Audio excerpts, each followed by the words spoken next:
Hi, this is Paul Colligan, and in video 2 of 6, we're going to look at the question, what is podcasting? Now, why the what? Doesn't everybody know what podcasting is? Actually, there is a lot of money in confusion, just not in the podcasting space, but all throughout technology.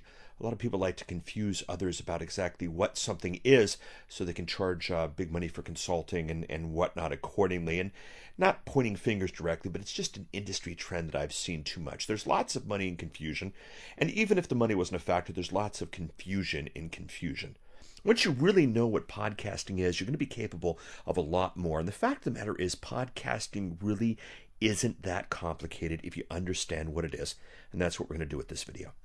Podcasting is simply a technology that provides for time-shifted, portable media. Podcasting is a technology that provides for time-shifted, portable media. Let's take a look at each one of these. Time-shifted. Time-shifted means that instead of having to watch 24 Monday nights at 9 p.m., the user can watch 24 whenever the user wants to watch 24. And we're seeing this isn't just a technology trend. This is happening no matter what industry. The customer is king. Restaurants allow you to order breakfast at 10 o'clock at night. You can call maids to show up at 2 o'clock in the morning. What is happening in this 24-hour society is the consumer is wanting to consume when the consumer wants to consume, not when somebody else tells them to do so. Doesn't matter the industry, the customer is king. Now, time-shifted content is the hallmark of podcasting, and it puts the user in charge. It's not just podcasting. DVD sales are getting bigger and bigger every year because people don't want to show up to the movie theater Thursday at 6:20 to consume a film. They want to watch the movie when they want to watch it. They buy DVD. TiVos are much more than just a fancy VCR. They allow, again, consumers to watch when they want to watch and making it very, very easy. You look at the cable television industry, you look at pay-per-view, that's getting bigger and bigger all the time. And then even satellite radio, certain shows are being broadcasted over and over and over again on a certain channel. So you can listen to whoever you want, basically whenever you want to listen to them.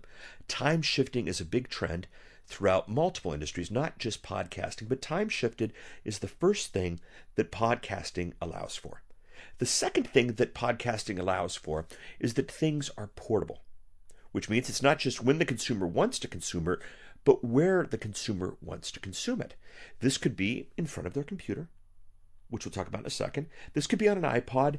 This could be in their car stereo. This could be on an airplane flying internationally. This could be at the gym. This could be attached to your cell phone while you're going for a walk. Basically, the consumer can take the media whenever and take it wherever by the portability afforded by podcasting. Now, very important, podcasting is not just the iPod. The iPod is one tool that enables the portability of podcasting, and it has 82% of the market. So it's not to be poo-pooed, if you will. But the fact of the matter is portability is not just the iPod. There are lots of different ways you can take your podcast with you. Don't worry about the program that makes it portable. Just know that there are lots of things that enable people to take their podcast and consume it wherever they want to consume it. Now, portability is not necessary.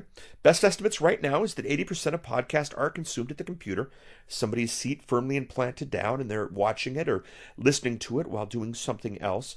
But the fact of the matter is those numbers are going up, and it doesn't matter. And again, podcasting provides for portability, and that's part of its power. Finally, media. People, when they think of podcast, they think of audio. It's not just audio. Podcasting is audio, video, PDF files, executable code, and more. Basically, anything that is electronic, you can shoot down the podcast channel and let people take with them. So when you think of podcasting, don't just get limited that it's a radio show, if you will. Now, the second part of that, however, is to remember that each media is consumed differently. This is extremely important because you got to take these things into consideration. Audio can be consumed a lot of ways that video can't. Audio can be listened to in the car on the way to work, can be listened to on an exercise bike, can be listened to, in the background when you're moving around the room, this type of stuff. Every different type of media is consumed differently, so don't just assume that one is flashier, fancier than the other, that it's necessarily better. But podcasting provides for time-shifted, portable media. Now, about the technology, what you need to do if you're looking at this video series, if you're serious about this, is you need to focus on the content that podcasting allows you to shoot out, time-shifted, and make portable, not the technology. Tech is cheap. Tech is always changing. The podcasting, the guts behind podcasting, who knows, in a couple of years, it might not even be called podcasting. Don't worry about that part. Focus on what this technology allows you to do, and we'll be talking about that in the last slide. How real is this technology? Well, FeedBurner.com they're a company that provides a wonderful service to a lot of podcasters. A good chunk of podcasters use this service. What's interesting is FeedBurner manages more podcasts than there are radio stations in the entire world.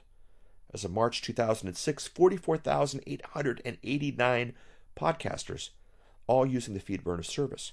And it's still growing at almost hockey stick rates. If you look at the charts, you'd be absolutely amazed. Podcasting continues to grow. Podcasting continues to be a real player.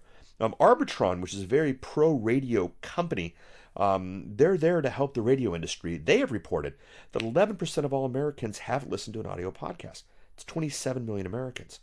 Arbitron reports that more than half of all teens own an iPod or another portable media player. Again, don't worry about that. Exactly the technology. Is it an iPod? Is it an iRiver? Doesn't matter. Just know that more than 50% of all teenagers have the ability to consume podcasts. So consider 3 questions everybody needs to ask themselves as they're examining podcasting. Number 1, could time shifting and portability serve your existing audience better? Do you require that your audience consume what you give them at a certain place, at a certain time, in a certain medium? If you're able to let them consume it when they wanted to, where they wanted to, could you do better? Number 2, could time shifting and portability increase your revenue stream? If you no longer had to have people consume at a certain place at a certain time, could you give them the option to take it at different times at different places? Would that increase your audience? Would that enable your audience to pay more? Would that bring about new revenue streams? Question number 3 is, could time shifting and portability bring you a new audience? If you were only able to be at one place at one time, does time shifting and portability change that? And if it changes that, is that something that you could leverage into an exciting new revenue stream? Again, don't worry about the technology. Worry about what the technology allows you to do. So, in the next video, now that we've taken a look at who is podcasting, and we've taken a look at what is podcasting, our next video will simply, when does podcasting make sense for you? Thank you very much. Have a great day. I'll see you on the next video.